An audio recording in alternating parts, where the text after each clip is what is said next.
திரு மு.க. ஸ்டாலின் மீண்டும் தமிழ்நாட்டை ஆளும் தகுதி படைத்தவர் என்பதையே உறுதி செய்கிறது, காட்டுகிறது. A few moments later. மாற்றம் வந்துகிட்டே இருக்கும். இதுல உண்மை ரெண்டும் உண்மைதானே? என்னடா சொல்ற? அவர்கிட்ட வாங்கின காசுக்கு ஏடி சின்னத்துல ஒரு குத்து, உங்ககிட்ட வாங்கின காசுக்கு தென்னை மரம் சின்னத்துல ஒரு குத்து. ஆக மொத்தம் ரெண்டு குத்துனே. மூணாவது குத்து நான் குத்தவா? குத்துனே உன் கையை தரோளமா குத்துனே.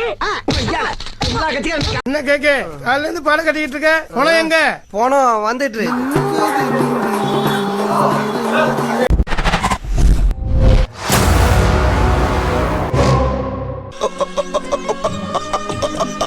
ஏன் சிரிக்கிறீங்க? ஐயோ ஏன் அழுகுறீங்க? நானு பழிக்காம மாதிரியே எவ்வளவு நேரம் நான் அடிக்கிறது. பிடிஆர் பழனிவேல்ராஜனுக்கான ஒரு இமேஜ் வந்து வெளியில் ஒன்று வந்திருக்கும்ல. நீங்கள் வந்து அவரை மீடியாவில் நீங்கள் பார்க்கும்போது, ஒரு ஃபைனான்ஸ் மினிஸ்டராக பார்க்கும்போது, பிறகு வந்து ஐடி மினிஸ்டராக பார்க்கும்போது, அந்த இமேஜுக்கும் இன்றைக்கி கீழே கிரவுண்டில் வந்து ஆப்போசிஷன் கேண்டிடேட்டாக பார்க்குறதுக்குமான இமேஜ் என்ன டிஃப்ரென்ஸ் இருக்குது? இல்லை, அந்த இமேஜ் ஃபுல்லாக உடஞ்சிருச்சுன்ட்டு தான் நான் நினைக்கிறேன். எவ்வளவு பணத்தை செலவு பண்ணட்டா அவ்வளவுமே போச்சுடா. ஒரு சின்ன குழந்தை பார்த்தா கூட தெரியும். இதுதான் என்னோட முதல் பேட்டியில் நான் சொன்னேன். அதுக்கு வேறு கவுண்டர் கொடுத்துருக்காரு அவர். வந்து கண்ணு வந்து இருந்தால் குழந்தையும் பார்த்துடலாம், குரங்கு கூட பார்த்துரும், கண்ணாடி இருந்தால் போகலாம், ஆனால் பின்னாடி அறிவு இருக்கணும்ல அப்படின்னு. அப்படி அறிவு இருந்தால் ஏன் 2 வருஷம் ஃபைனான்ஸ் மினிஸ்டர் வந்து அந்த போஸ்ட்லேருந்து அவரோட முதலமைச்சர் அவரை தூக்குனார்? இவ்வளவுக்கும் காரணம் பெரியப்பா. பெரியப்பா உனக்கு வைக்கிறா பெரிய ஆப்பா. அவர் ஒரு இமேஜ் கிரியேட் பண்ணி வச்சுருந்தாரு பாருங்க, அது சுக்குநூறாக உடஞ்சிருச்சு. அவர் பேசுகிற வார்த்தைகள், அவர் என்னை வந்து பட்டப்பேர் வச்சு பேசுகிற, இப்போ புதுசாக டம்மி பீஸ்ன்னு சொல்கிறாரு. நான் வச்சா எவ்வளோ பட்டப்பேர் வைக்கலாம் உங்களுக்கு தெரியும்.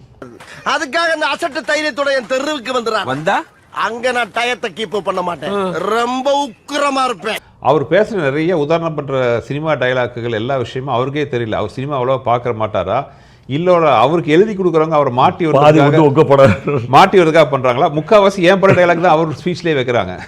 இதுவே தெரியாமல் அவர் உட்காந்து பேசிட்டு இருக்காரு ஒரு அறிவாளி. ஏடா சுயமான எதுவுமே யோசிக்க மாட்டியா? நானே எத்தனையோ பேரை பார்த்துருக்கேன்டா, ஆனா உன்ன மாதிரி வெறும் வாயில வடை சுர நான் பார்த்ததுலடா எங்க அப்பா. சினிமா என்ன, நாங்கள் என்ன கள்ளக்கார சாராயம் காய்ச்சிரமா, கஞ்சா கடத்தி விற்கிறோமா, இல்லை கொலைன்னு பண்ணிட்டு இருக்கோமா? எதுங்க யாரை சொல்றீங்க நீங்க? நான் யாரையும் சொல்ல, நீங்க யாராவது நினைச்சுக்கிட்டீங்கன்னா அதுக்கு நான் பொறுப்பு இல்லை. நிறைய பேர் படத்தில்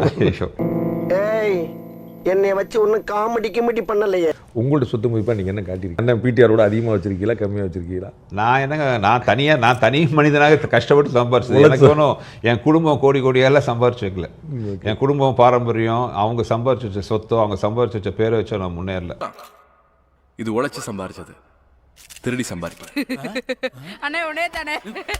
மதிப்புக்குரிய துணை முதல்வர் உதயநிதி ஸ்டாலின் 2 நாளைக்கு முன்னாடி வந்தார். அவர் வந்து இவரை தொகுதியை தவிர மற்ற எல்லா தொகுதியும் மதுரையில் பிரச்சாரம் பண்ணிட்டு போறார். என்னங்க எப்படி சொல்லிட்டீங்க? உண்மையை சொன்னேன். யாருன்னா இந்த குரூப்ல மரியாதையா சிம்பிளா லாஜிக்கா சொல்லணும்னா அந்த டீமை பொறுத்த வரைக்கும் நான் ஒரு அடிமை. உங்களுக்கு வந்து சினிமா சங்கி அப்படின்னு வந்து ஒரு பட்டம் கொடுத்து நல்லா இருக்குல்ல, சீனா சானா அப்படின்னு. எனக்கு என்ன காமெடினா, நான் நினச்சா சினிமா சங்கிங்கிற இந்த இவர் வச்சுக்கிற பட்ட பேர் எலெக்ஷன் வரைக்கும் இவர் வேணால் கூவி சொல்லலாம், இவரை தவிர யாரும் சொல்ல. ஆனால் நான் ஒரு பட்ட பேர் வச்சேன்னு வைங்களேன், அது காலகாலத்துக்கு அவருக்கு பின்னாடி இருக்கும். அதனால தான் நான் அவாய்ட் பண்ணுறேன். வேணாப்பா, ஒன்லி பாடி லாங்குவேஜ் தான்ப்பா, உள்ள ஒண்ணு கிடையாதுப்பா. உதாரணத்துக்கு என்ன ஜீரோனாரு நான் மதுரையில் ஒவ்வொரு 2-3 மீட்டிங்கில் பேசினேன். தியாகராஜன்கிறவர் யாருக்காவது தெரியுமான்னு கேட்டேன். என்ன 0-0ன்னு சொன்னார். நான் வந்து கூட்டத்தை பார்த்து நான் கேட்டேன், தியாகராஜன் யாருன்னு தெரியுமான்னு கேட்டபோது யாருக்குமே தெரியல. இவன் டம்மி தான் போட்டிருக்கு. அப்போ அவருக்கு பின்னாடி அவங்களோட பரம்பரை பேர் இனிஷியல் எல்லாம் போட்டு பாருங்க. இப்போ தெரியுது நாங்கள். என் பேர் சுந்தர்சி, உங்களுக்கு தெரியுமா? சுந்தர்சி தெரியும் நாங்கள். ஐயோ மாலா, எரிச்ச தாங்க முடியலடி, பேன 12ஆம் நம்பர்ல வை. தலை அஜித் சொல்கிற மாதிரி ஒவ்வொரு வினாடியும் நானே செதுக்கினது. நான் வந்து குடும்ப பின்னணியெல்லாம் வச்சுட்டு நான் வரல. அதனால தான் நான் சொன்னேன், இப்படி வந்து சுந்தர் சிங்கிற ஒரு பேரை நான் கிரியேட் பண்ணியிருக்கேன்.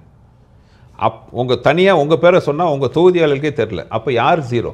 வேற யாரு? நான் அதை பற்றி பேசுகிறேன். அடுத்த நாள் காலையில் அவசரம் ஸ்ட்ரீட் லைட் மாட்டிட்டு இருக்கிறாங்க. மீனாட்சி அம்மன் கோயிலை சுற்றி இருக்கிற இன்ஃப்ராஸ்ட்ரக்சர் பற்றி பேசுகிறேன். ஏற்கனவே 2 டாய்லெட் இருந்துச்சு, நான் 3 டாய்லெட் கட்டியிருக்கேன்ட்டு. ஓகே, அந்த டாய்லெட் நிலமை, தண்ணி இல்லை, அதை பற்றி நான் பேசணுன்னே அவசரமாக நீங்கள் இப்போ போய் பார்க்கலாம். அவசரமாக சிமெண்ட் எல்லாம் பூசி தண்ணியை ஊற்றி அவசரமாக டாய்லெட் ரெடி பண்ணிட்டு இருக்காங்க. கடைசியில் அவஸ்தைப்படுறது நான் தான்டா. இந்த ஈன பொழப்புக்கு பேசாம எங்கேயாவது போய் ஊருக்கு போயிடலாம்ல. ஆன்டி இன்கம்பல்சிவே இந்த தொகுதியில் ரொம்ப அதிகமாக இருக்கும்னு தோணுது. டபுள் ஆன்டி இன்கம்பன்சியாக பார்க்குறீங்களா? ஒன்று கவர்மெண்ட்டுக்கு ஒன்று, அப்புறம் லோக்கல் கேண்டிடேட்டுக்கு ஒன்று. கவர்மெண்ட்டை விட கேண்டிடேட் மேலே ரொம்ப அதிகமாகவே இருக்கு. 6 மாசமா நான் தேடிக்கிட்டு இருந்தேன் வர்றான். அண்ணமாக்கியம் அந்த வீச்சரோட சத்தம் இல்லாம குடுமா. ஆத்தி வந்துட்டானா? இவனை தான் நானும் தேடிட்டு இருந்தேன். வரும்போது வாக்காளர்களை ரோடாக போய் நடந்து போய் பார்க்கணும் ரொம்ப ஆசைப்பட்டேன். ஆனால் ரோட்டில் நடக்கும்போது என்னால் வந்து அவங்கள பார்க்கவே முடிய மாட்டேங்குது. குண்டும் குழியுமா ரோடு, அதில் சாக்கடை, எங்கே தடுக்கி விழும்போனே பயமாக இருக்குது. இது வந்து ரொம்ப அடிப்படையான விஷயம். இதையே பண்ணாமல் இருக்காங்க. என்னப்பா செய்யறது? விதி விளையாடுச்சுப்பா. நாய நீ விளையாண்டு போட்டு விதி மேலேண்டா பழி போடுற. உன்னை அப்படியே குத்துறா. பொங்கல் கனவை சொல்லுன்னு ஒரு ஸ்கீம் கொண்டு வந்தாங்கல்ல, இன்னைக்கு அந்த ஸ்கீமோட நிலைமை பாருங்க, குப்பையில் கிடக்குது. இதான் உங்களோட கனவை சொல்லுங்கன்னு ஸ்டாலின் சொன்னாரு. அதோட நிலைமையை பார்த்தா இன்னைக்கு குப்பை தொட்டியில் கிடக்குது. ஒருத்தனை ஏமாத்தணும்னா அவன் கிட்ட கருணை எதிர்பார்க்க கூடாது, அவன் ஆசையை தூண்டணும். அதான் பேசிக். இதையும் நம்பி அந்த திமுக அரசாங்கம் தான் ஓட்டு போடுறாங்க. உங்க கனவு சொல்லுன்னு ஸ்டாலின் சொன்னாரு. உங்க கனவுலாம் குப்பை தொட்டியில தான் கிடக்குது. முதுகுல குத்திட்டு இல்ல முதுகுல குத்திட்டு இல்ல. சினிமா சங்கி எல்லாம் சேர்ந்து பண்றாங்க அவங்க அடுத்த தொழிலுக்காக.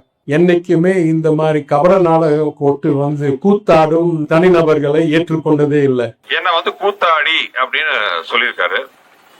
ஏன் இப்ப தமிழக முதல்வர் மதிப்புக்குரிய ஸ்டாலின் அவர்கள் அவரும் நடிச்சிருக்காரு, அப்ப அவரும் கூத்தாடி தான். ஏன் இப்ப மதிப்புக்குரிய துணை முதல்வர் உதயநிதி ஸ்டாலின் அவர்கள் நிறைய சினிமால கதாநாயகனா நடிச்சுதான் வந்திருக்காரு. நீ கேட்ட ஒவ்வொரு கேள்வி என்ன செருப்பால் அடிச்ச மாதிரி இருக்குடா. மாதிரி இல்ல, உண்மையிலே செருப்பால தான் அடிச்சது. உங்களுக்கு தைரியம் இருந்தா நெஞ்சில தில் இருந்தா மதிப்புக்குரிய உதயநிதி ஸ்டாலினை பார்த்து சொல்லுங்க பார்க்கலாம், கூத்தாடிட்டு தைரியம் இருக்கா? வாய் மட்டும் இல்லைன்னா நாய் தூக்கிட்டு போயிடும். லாட்டரி சீட்டை கள்ளத்தனமா பண்ணணும் அப்படிங்கிறாங்க. இன்னைக்கும் ஓடிட்டு தான் இருக்கு. 1ஆம் நம்பர் 2ஆம் நம்பர் இருக்கு, ஏகப்பட்ட லாட்டரி ஓடிட்டு தான் இருக்கு. அந்த மாதிரி உங்களை பண்ண சொல்றாங்க. வந்து கள்ளத்தனமா பண்ண சொல்றாங்க. நாங்க வந்து அது கள்ளத்தனமா பண்ண மாட்டோம்ங்கிறத நாங்க ஸ்ட்ராங்கா நிக்கிறோம். சரி, நீங்க ஏன் கொடுத்தீங்க 500 கோடி? எதுக்கு கொடுத்தீங்க திமுக? இதை வந்து நாங்க வந்து லாட்டரி